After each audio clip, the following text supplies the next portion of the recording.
Welcome to poem number 11 of Gitanjali. आज मैं song number 11 का डिटेल एक्सप्लेनेशन करने वाली हूँ।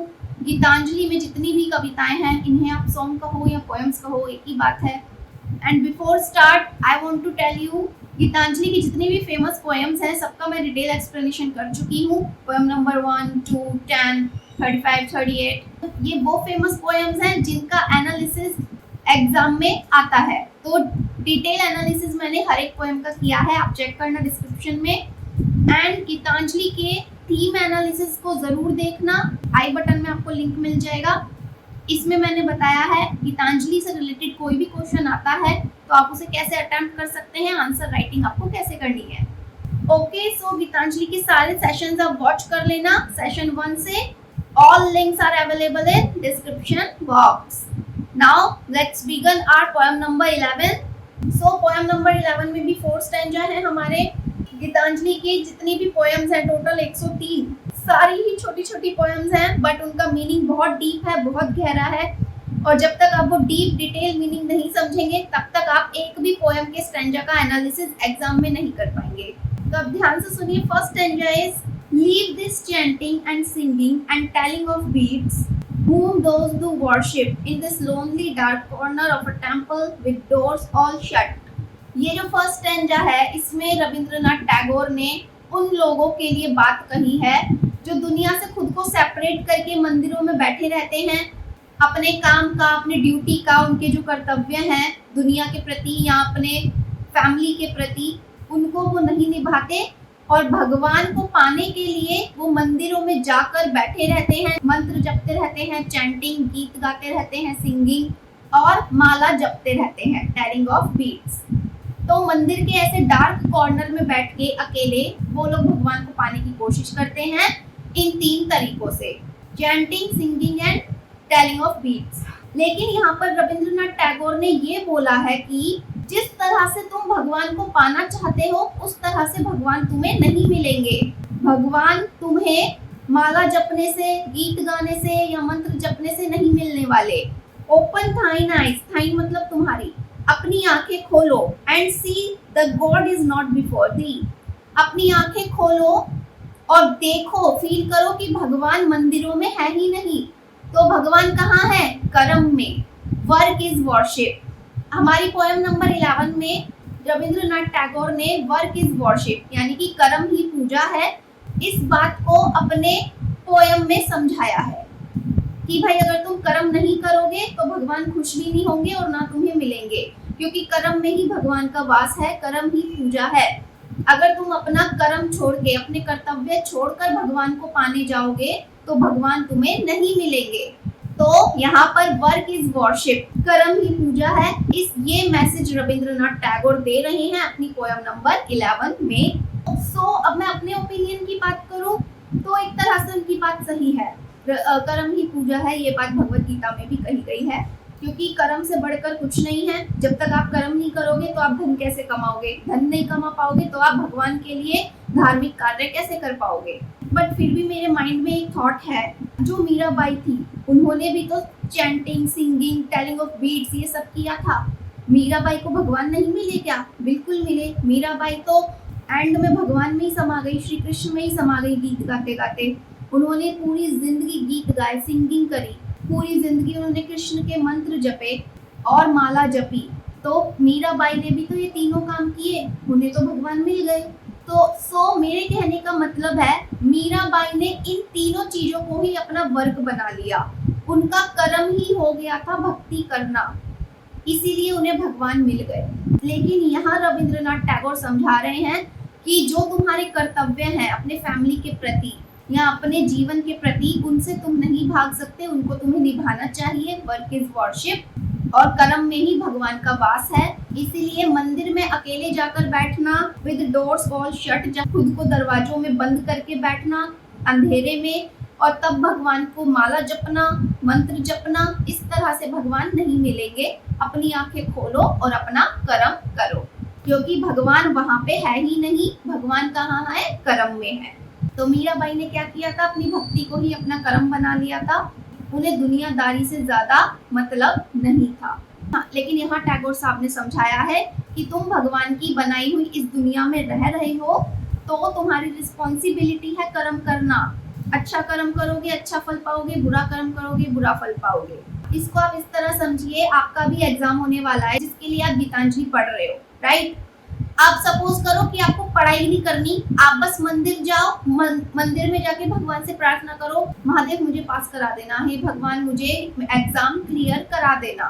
ठीक है, आपने प्रार्थना कर ली मंदिर में जाकर, लेकिन आपने उस टॉपिक से रिलेटेड पढ़ाई ही नहीं करी, तो आप कहाँ से पास हो जाओगे? यानी कि आपने तो अपना कर्म किया ही नहीं, तो भगवान आपकी कैसे हेल्प करेंगे?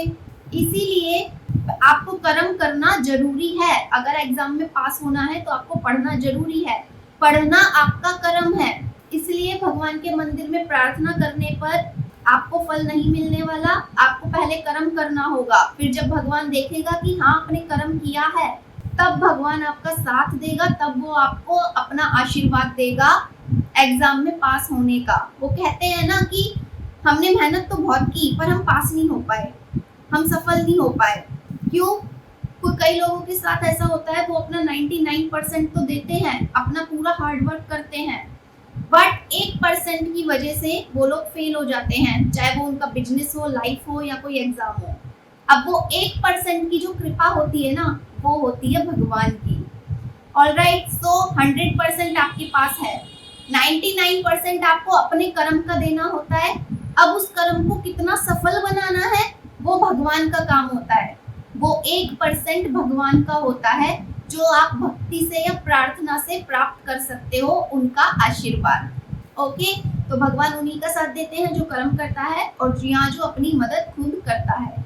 Second stanza is he is there where the tiller is tilting the hard ground and where the path is breaking stones। यहाँ पे ही कौन है? ही मतलब भगवान। यहाँ पे ही शो कर रहा है गॉड को, भगवान को।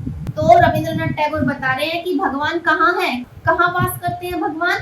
भगवान वास करते हैं किसानों के अंदर, फार्मर्स के अंदर।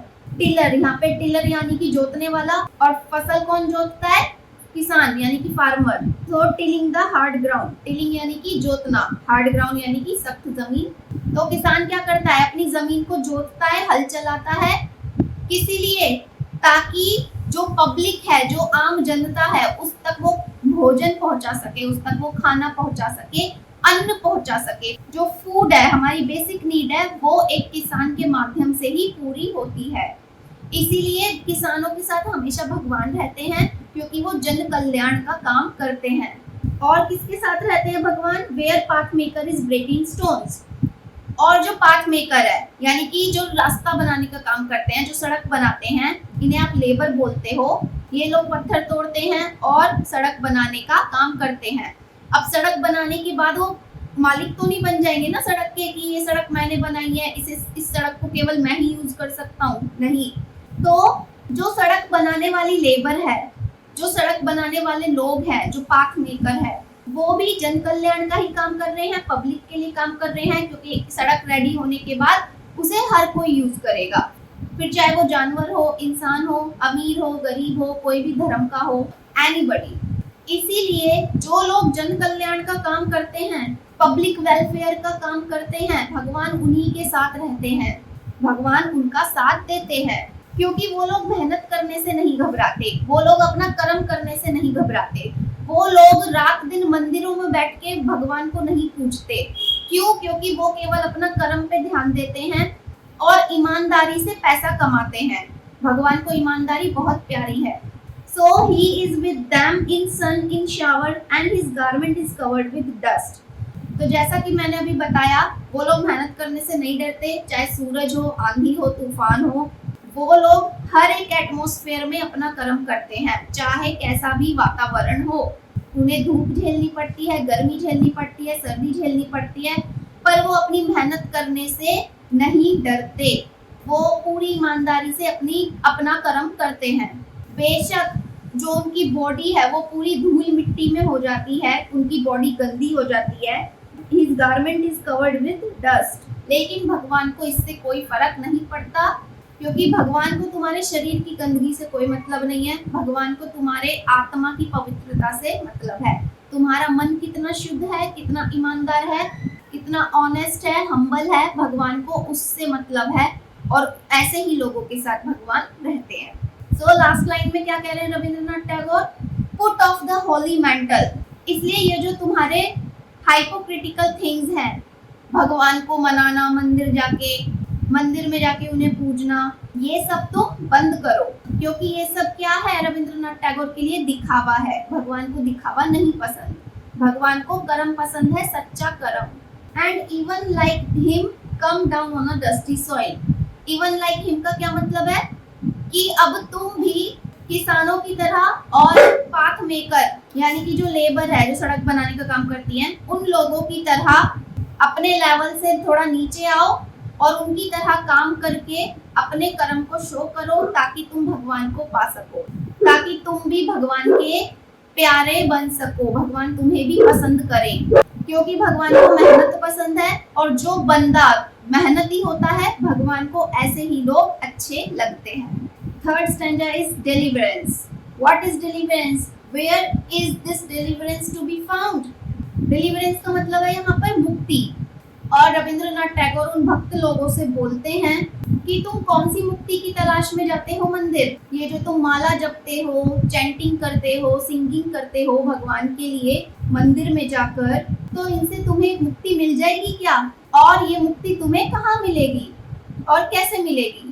क्योंकि बिना कर्म के तुम्हें मुक्ति नहीं मिल सकती, क्योंकि हमारा जो ईश्वर है वो तो खुद कर्म के बंधन में बंधा हुआ है। आगे की लाइन देखो, Our Master himself has joyfully taken upon him the bonds of creation. He is bound with us all forever. यानी कि हमारा जो ईश्वर है, हमारा जो भगवान है, वो तो खुद कर्म के बंदिशों में बंधे हुए हैं।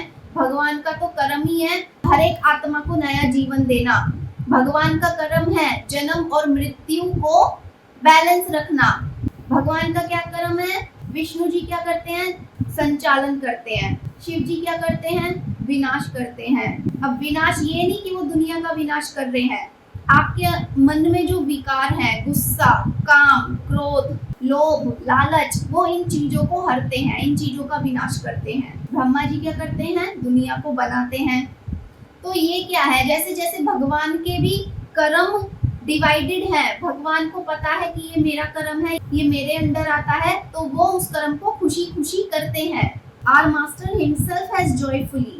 तो भगवान भी कर्म के बंधन में बंधे होने के बावजूद भी अपने कर्तव्यों को निभाते हैं, अपना कर्म करते हैं और उसे एंजॉय करते हुए करते हैं, यानी कि खुशी के साथ करते हैं। इसीलिए रविंद्रनाथ टैगोर जितने भी भगवान के भक्त हैं उन सभी से कह रहे हैं कि भाई तुम मंदिरों में भगवान को मत ढूंढने जाओ, तुम अपना कर्म करो। जिस कर्म से तुमने खुद को अलग कर लिया है दुनिया से, तो अपने ड्यूटीज को परफॉर्म करो, अपने ड्यूटीज निभाओ, और अपने ड्यूटी निभाते निभाते, अपना कर्म करते करते ही भगवान को जपो। जैसे अगर आप ऑफिस जा रहे हो, ऑफिस का काम कर रहे हो, तो मन में जपते रहो, खाना बनाते बनाते जपते रहो भगवान का नाम। यानी कि 24 घंटे आप जो भी कोई काम कर रहे हो उसमें भगवान को इंक्लूड करके उस कर्म को करो, तब तुम्हें भगवान जरूर मिलेंगे और तब तुम्हें मुक्ति जरूर मिलेगी। तो कर्म करते करते हुए ही अपना भगवान का नाम जपो। मंदिर में स्पेशली अलग से जाकर जपना या अलग से उनकी पूजा करने से भगवान नहीं मिलेंगे, बिना कर्म के भगवान नहीं मिल सकते। इसलिए कर्म करते जाओ और भगवान का नाम साथ में जपते जाओ। अब लास्ट स्टैंजा में टैगोर साहब क्या कह रहे हैं? Come out of the meditations and leave aside the flowers and incense. Tagore साहब उन वॉरशिपर से, उन भक्त लोगों से कह रहे हैं कि भाई अपने मेडिटेशन से बाहर आओ, बाहर की दुनिया भी देखो, उसमें भी इंक्लूड हो, क्योंकि कर्म करने के लिए तुम्हें दुनिया में इंक्लूड होना ही पड़ेगा। तुम आंखें बंद करके दुनिया से मुंह नहीं मोड़ सकते। आंखें बंद करके तुम मेडिटेशन करके दुनिया से नहीं मुंह मोड़ सकते। What harm is there if thy clothes become tattered and stained? और क्या होगा जब तुम दुनिया से कनेक्ट होकर अपना कर्म करना शुरू कर दोगे? ज्यादा से ज्यादा तुम्हारे कपड़े गंदे हो जाएंगे कर्म करने में, जैसे लेबरों के गंदे हो जाते हैं कपड़े, या तुम्हारे कपड़े फट जाएंगे ज्यादा मेहनत का काम कर लोगे तो इससे क्या फर्क पड़ेगा? कुछ फर्क नहीं पड़ेगा। भगवान को इससे कोई मतलब नहीं होता है। भगवान को तुम्हारा कर्म प्यारा होता है, तुम्हारी मेहनत प्यारी होती है। और कोई भी काम छोटा नहीं होता है, हर काम बराबर होता है, हर काम पवित्र होता है भगवान के लिए। इंसान तो करता ही है भेदभाव, लेकिन भगवान कभी भेदभाव नहीं करता। भगवान के लिए हर एक काम पवित्र है, सैक्रेड है। So meet him and stand by him in toil and in sweat of the brow। तो मेहनत करो, और मेहनत करने से जो तुम्हारे मेहनत के पसीने निकलेंगे, आईब्रोज में जो पसीने आएंगे, और तुम्हारी कड़ी मेहनत से भगवान खुश होकर तुम्हें जरूर मिल जाएंगे। मीट हिम, तुम उनसे मिल सकते हो, एंड स्टैंड बाय हिम, तुम उनके सामने खड़े भी हो जाओगे, तुम उन्हें देख भी सकते हो, रियलाइज कर सकते हो। In toil and sweat of the brow, लेकिन किस हालत में, किस पोजीशन में? जब तुम्हारी बॉडी में वो मेहनत का रस बहेगा, जब तुम्हारी बॉडी में वो मेहनत का पसीना बहेगा, तब भगवान को तुम्हें अलग से जाकर जपने की जरूरत नहीं होगी। भगवान साक्षात तुम्हारे आगे प्रकट हो जाएंगे, क्योंकि भगवान को क्या पसंद है? हार्ड वर्क, यानी कि कर्म। तो जितना ज्यादा हार्ड वर्क करोगे भगवान का नाम लेते लेते, उतने ज्यादा भगवान खुश हो जाएंगे। उनको पाने के लिए तुम्हें अलग से माला जपने की जरूरत नहीं है, अलग से गीत गाने की जरूरत नहीं है, अलग से तुम्हें मंदिर में जाकर मंत्र जपने की जरूरत नहीं है। इसीलिए जो हमारी पोयम नंबर ये 11 है, इसमें वर्क इज वर्शिप, कर्म ही पूजा है, इस मैसेज को इम्पोर्टेंस दी गई है। तो ये था complete explanation of poem number 11। Detail में कैसा लगा आपको कमेंट में जरूर बताना, और भी पोएम्स के एक्सप्लेनेशन चेक करिए, डिस्क्रिप्शन में सारे लिंक हैं, सेशन 1 से सारे वीडियोस देखिएगा। अब मैं मिलती हूँ नेक्स्ट वीडियो में। Take care and bye bye.